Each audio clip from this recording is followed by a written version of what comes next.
अस्सलामुअलैकुम दोस्तों, आज मैं आपको इमाम शाफ़ी रहमतुल्लाह अलैह से एक शख्स की मुलाकात का किस्सा सुनाने जा रहा हूँ। शुरू करने से पहले आप लोगों से गुजारिश है कि मेरे चैनल को सब्सक्राइब करें और बेल आइकॉन को भी दबाएं ताकि आपको मेरे चैनल का नोटिफिकेशन मिलता रहे।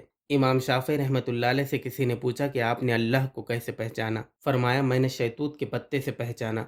इस तरह के शहतूत का पत्ता बकरी खाती है तो मेंगनी निकलनी शुरू हो जाती है, हिरन खाता है तो मुश्क निकलना शुरू हो जाता है, अब रेशम का कीड़ा खाता है तो रेशम निकलना शुरू हो जाता है।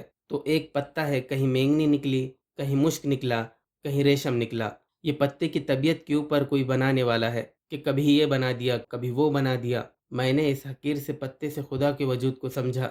अगर आदमी समझना चाहे तो एक पत्ते से खुदा के वजूद को निकाल सकता है, और ना समझना चाहे तो अंबिया अलैहिस्सलाम हजारों दलील पेश कर दे, रात दिन मौजज़े दिखाएं, नहीं समझता। अबू जहल को न समझना था, मरते दम तक नहीं समझा। अबू लहब को नहीं मानना था, आखिर तक न माना, और मान लिया तो सिद्दीक अकबर रजी अल्लाह अन्हु ने, उमर फारूक रजी अल्लाह अन्हु ने। जिसने माना तो कोई सिद्दीक बना, कोई फारूक बना, जिसने नहीं माना तो कोई अबू जहल रह गया, कोई अबू लहब रह गया। मालूम हुआ जब आदमी नहीं मानने पर आता तो पैगंबर भी नहीं मनवा सकते, और मानने पर आता है तो शैतूत के पत्ते से भी खुदा की पहचान हो सकती है।